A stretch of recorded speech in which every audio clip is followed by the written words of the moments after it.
Hazel was standing in the middle of my kitchen at 11:30 on a Friday night, holding a jar of peanut butter in one hand and a spoon in the other, looking at my fridge like it had personally failed her.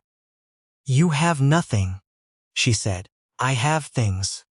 You have half a block of old cheddar, 2 beers, and what I think is a lime from a different season. The lime is fine." She turned around and pointed the spoon at me. "The lime is gray, Donovan." I looked. She was right. I had not opened that crisper drawer in longer than I wanted to admit, and somehow the lime had turned into something that belonged in a biology classroom. "That gives it character," I said. Hazel stared at me for a long moment. Then she sat down at my kitchen island, opened the peanut butter, and started eating it directly from the jar like she had already made her peace with the situation. This was how most of our Friday nights ended up. She lived 4 blocks west of me in a 2-bedroom apartment she shared with no one, because her last roommate had moved to Calgary with a guy she had met on a hiking app, and Hazel had decided she would rather eat peanut butter alone than spend 3 weeks interviewing strangers. I had a slightly bigger kitchen and a parking spot she could use when her building's lot flooded, which happened more often than it should have for a building that charged what it charged. So somewhere between her lease renewal and my broken dishwasher, Friday nights became ours without either of us officially deciding that. We had been friends for 4 years. It started at a work thing, one of those company mixers where nobody actually wants to be there, but everyone pretends they do while circling the cheese table. She had been standing next to me looking at a display of branded water bottles, with the expression of someone attending a funeral for a stranger.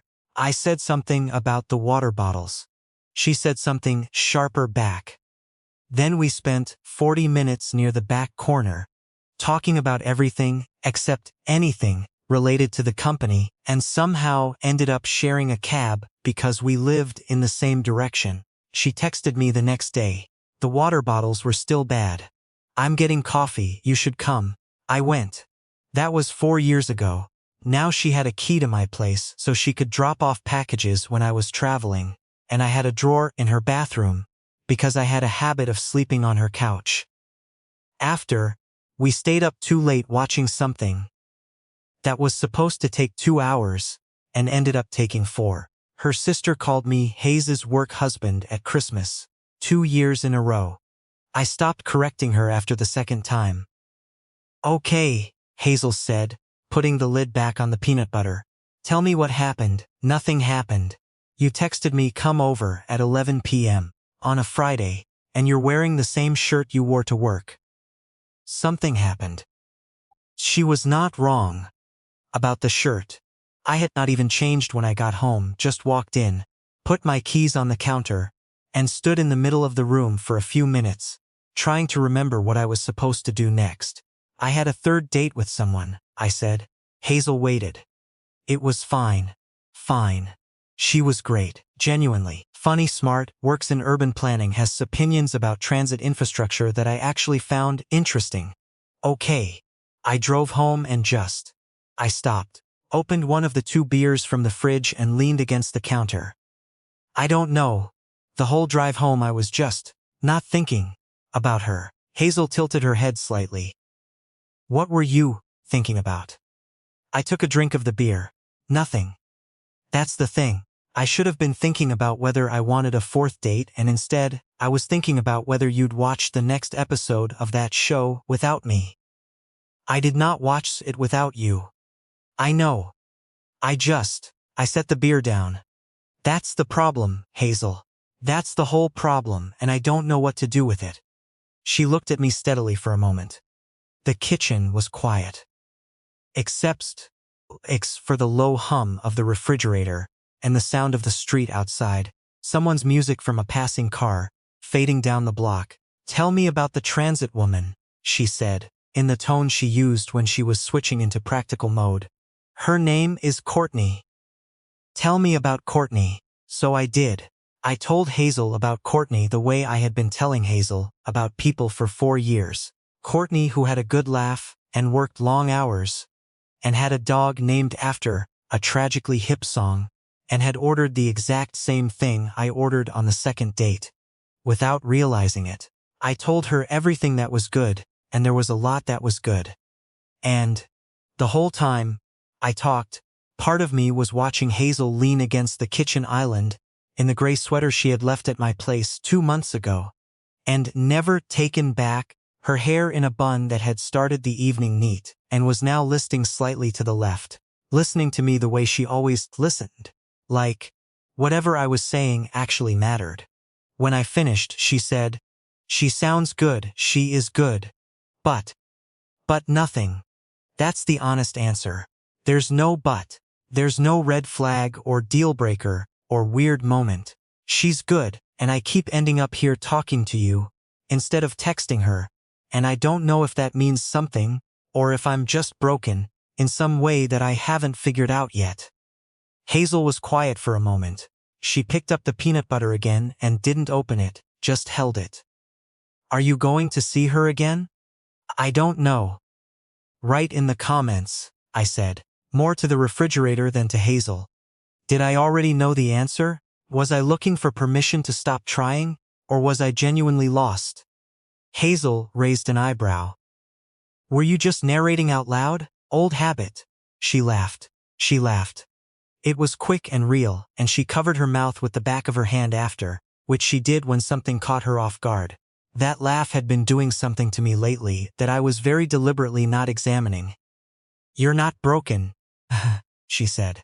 "You keep picking people you could like under different circumstances. And you know the difference." "The difference between what?" She looked at me. "Between someone you could build something with if you tried hard enough, and someone you want without trying at all." The refrigerator hummed. A siren passed somewhere outside and faded. "That's a frustrating distinction," I said. "I know. Because the second category isn't always available." She looked down at the peanut butter jar. "No, it isn't. I did not push on that. I did not know how to push on that without pulling on something that could unravel in ways I was not ready for.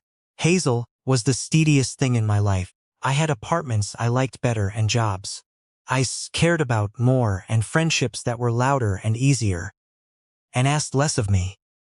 But Hazel was the person I called from the parking lot of the hospital after my dad's scan came back clear, just to say it out loud to someone who would understand what it meant. She was the person who showed up at my door during that winter, when I had a rough 3 months, and didn't say anything, just made tea and sat across from me while I stared at a wall and figured out what I needed to figure out. I knew what it meant that she was the first call. I had known for a while. I was just very good at not saying so. We watched 2 episodes of the show that night, which we had agreed not to watch without each other. Hazel fell asleep against the arm of the couch somewhere during the second episode, which she also did sometimes.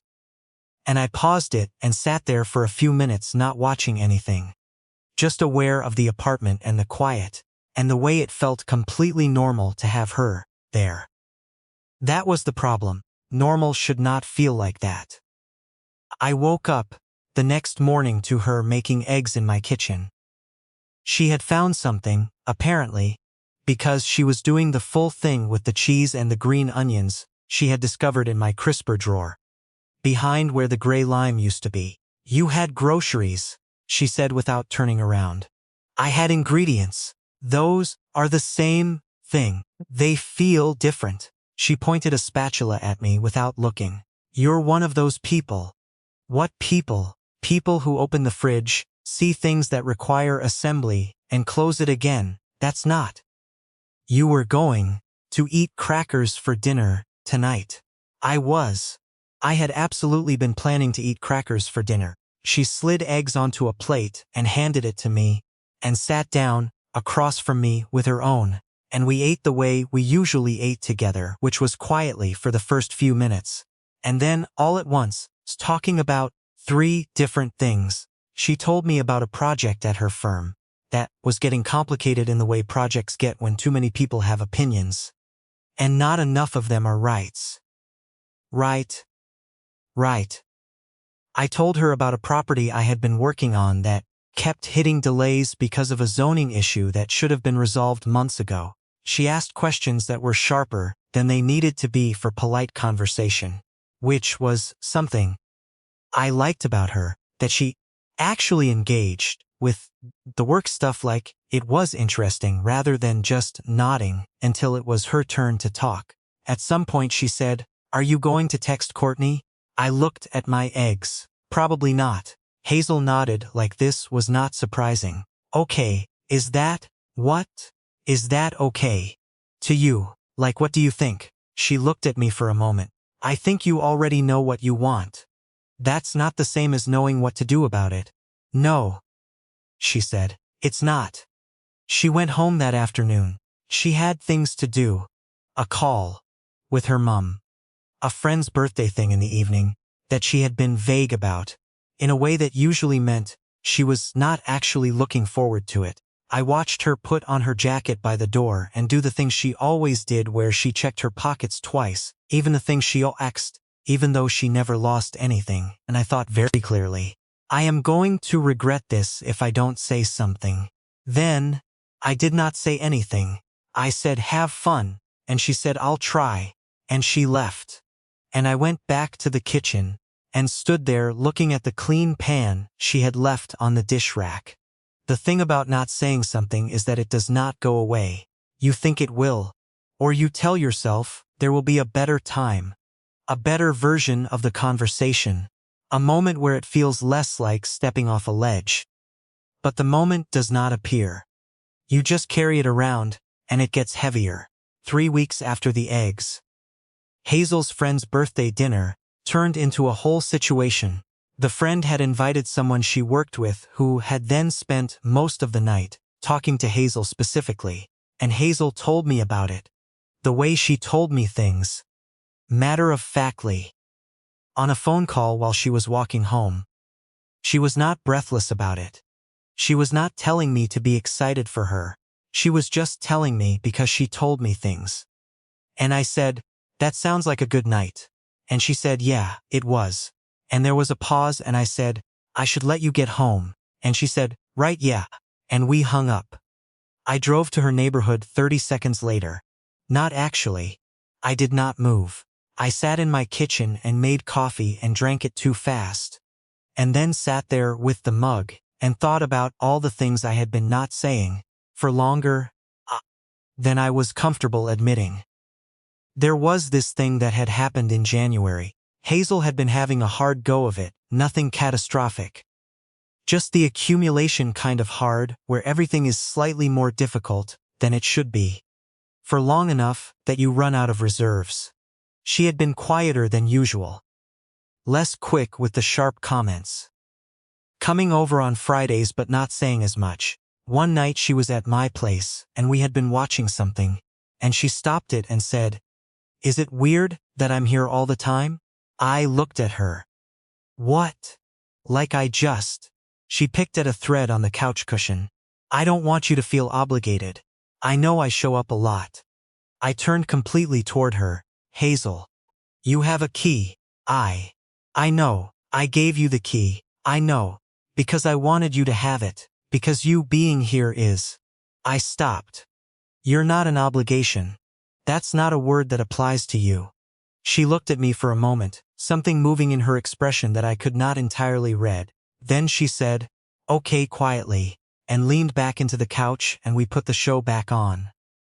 I thought about that moment a lot after. The way she had asked the question. The way she had looked when I answered it. I kept getting close to something with that memory and then talking myself out of what I was getting close to, because the risk felt enormous in a way no other risk in my life felt enormous. And I was generally not someone who was afraid of much. Hazel was different. She had been my person for 4 years without either of us naming it that way. I was not willing to gamble that on a conversation that went wrong. But the guy from the birthday dinner texted her. She mentioned it the way she mentioned things. Casually, in passing, not asking me what to think. And I understood then that I had been waiting for a moment that was not going to announce itself, and that, if I kept waiting, I was going to have to watch something happen that I had no one to blame for except myself. She came over the following Thursday, not a Friday, because she was house-sitting for a colleague that weekend, and would be in the glebe, and it was easier to come Thursday. She brought takeout from the Thai place 2 blocks from her office. The one we both liked, but disagreed about, because she ordered things spicier than she could actually handle. And then denied this every single time. She put the containers on the kitchen island, and I handed her a plate, and we went through the usual thing about who had ordered what, and whether the portions were different from last time, which they were not, and she stole one of my spring rolls while I was getting water. "You're doing that on purpose?" I said. "I would never. You have a full order of spring rolls. These taste better. They're the same spring rolls. Yours have an energy." I sat down across from her. She was already eating, container pulled close, chopsticks, the gray sweater again. Her job had been rough that week. Something about a project milestone that kept moving. She looked tired in the way she looked when she was trying not to show it. "How's the Courtney situation?" she asked, without looking up. I texted her. Hazel looked up. To say I didn't think it was going to work. Nicely. She was nice about it. I picked up my chopsticks. It was the right call. "Yeah? Yeah." Hazel looked at me for a moment. "You seem okay about it." "I'm okay about it." "Good." She looked back down. "That's good." I ate a spring roll. She ate 3 things from her container. The kitchen was doing its usual nighttime hum. There was a streetcar bell from outside, one, then gone. "Hazel, can I say something?" She looked up. Not alarmed, but paying attention. "Yes." I set my chopsticks down. "I've been not saying something for a while, and I've been telling myself there's a reason for that. And there is, but it's starting to feel less like a reason, and more like an excuse." She put her own chopsticks down. "The reason is you," I said. "The excuse is also you." Which I understand is not a particularly clear statement. Hazel said nothing.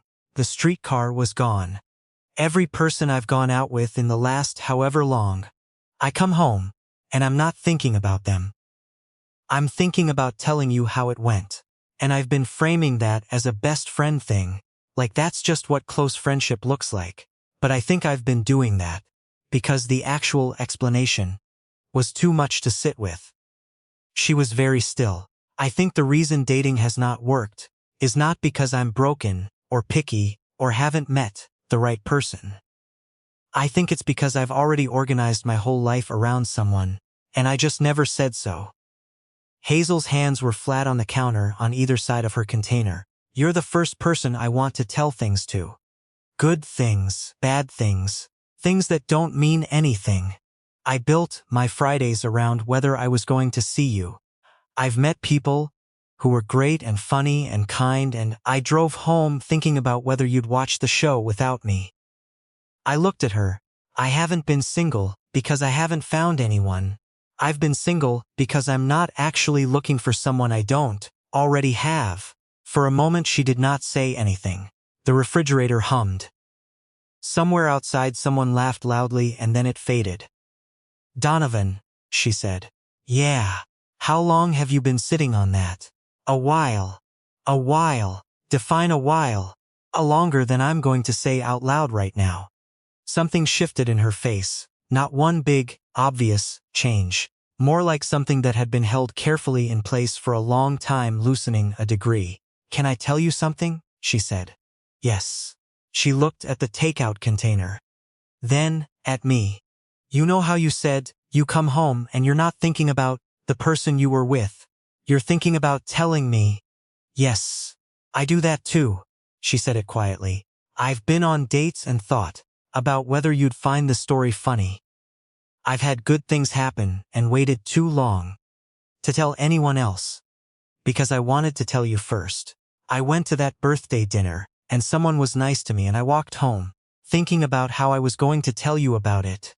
In a way where I didn't have to admit what I was actually thinking." I looked at her. What were you actually thinking? Hazel met my eyes. That I hoped you'd mind. The spring rolls were getting cold. Neither of us moved. I did mind, I said. I know. You said that sounds like a good night in a voice that meant the opposite. I didn't think that was obvious. You're not as subtle as you think you are. Neither are you. She almost smiled. Didn't quite. Her hands were still flat on the counter. Mine were in my lap. I didn't say anything. She said, carefully. Because you're the best thing that's consistently in my life, and I was more afraid of losing that than I was hopeful about getting something more, which in retrospect is not a great way to make decisions. I made the same calculation. We're both extremely smart people, incredibly. And somehow, we spent 4 years. We did. She shook her head slowly. Not in frustration, more like she was trying to believe it. My sister is going to be unbearable about this.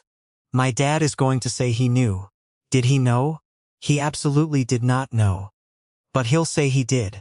Hazel laughed. Quiet and real.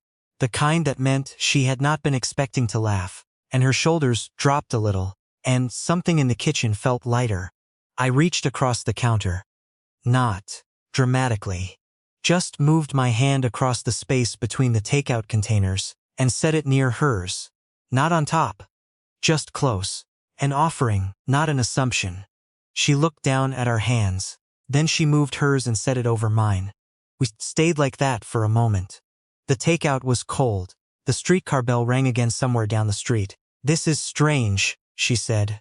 Very, but not bad. No, not bad at all. She squeezed my hand once.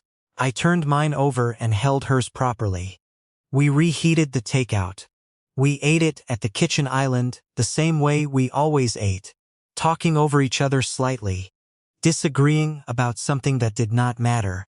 Hazel stealing another spring roll while maintaining complete composure. Except she didn't let go of my hand the whole time. We just ate one-handed, which was objectively impractical, and neither of us mentioned it.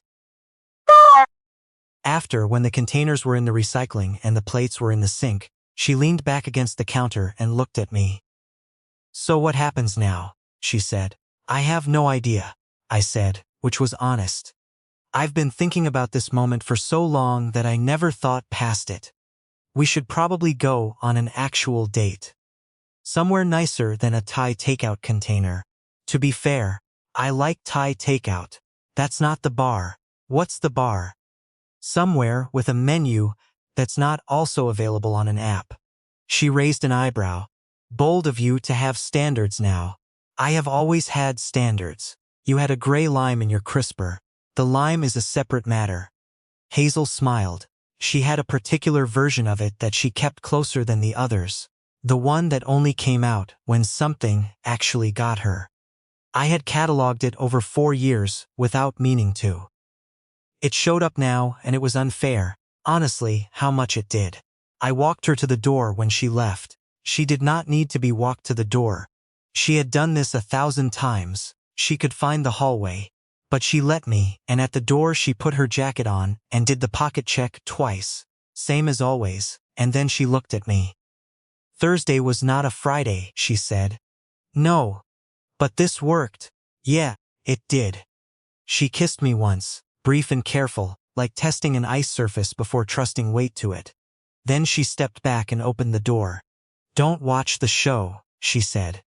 I never watch it without you. I know. She looked at me one more time. That's how I knew. She left. I stood in the doorway for a second, not watching her go, but aware of the hallway being different somehow.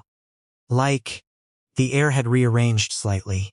Then I went back inside and stood in my kitchen, thinking about the fact that the best conversation of my adult life had happened next to cold Thai takeout and 2 beers under fluorescent light on an unremarkable Thursday in the most normal way possible.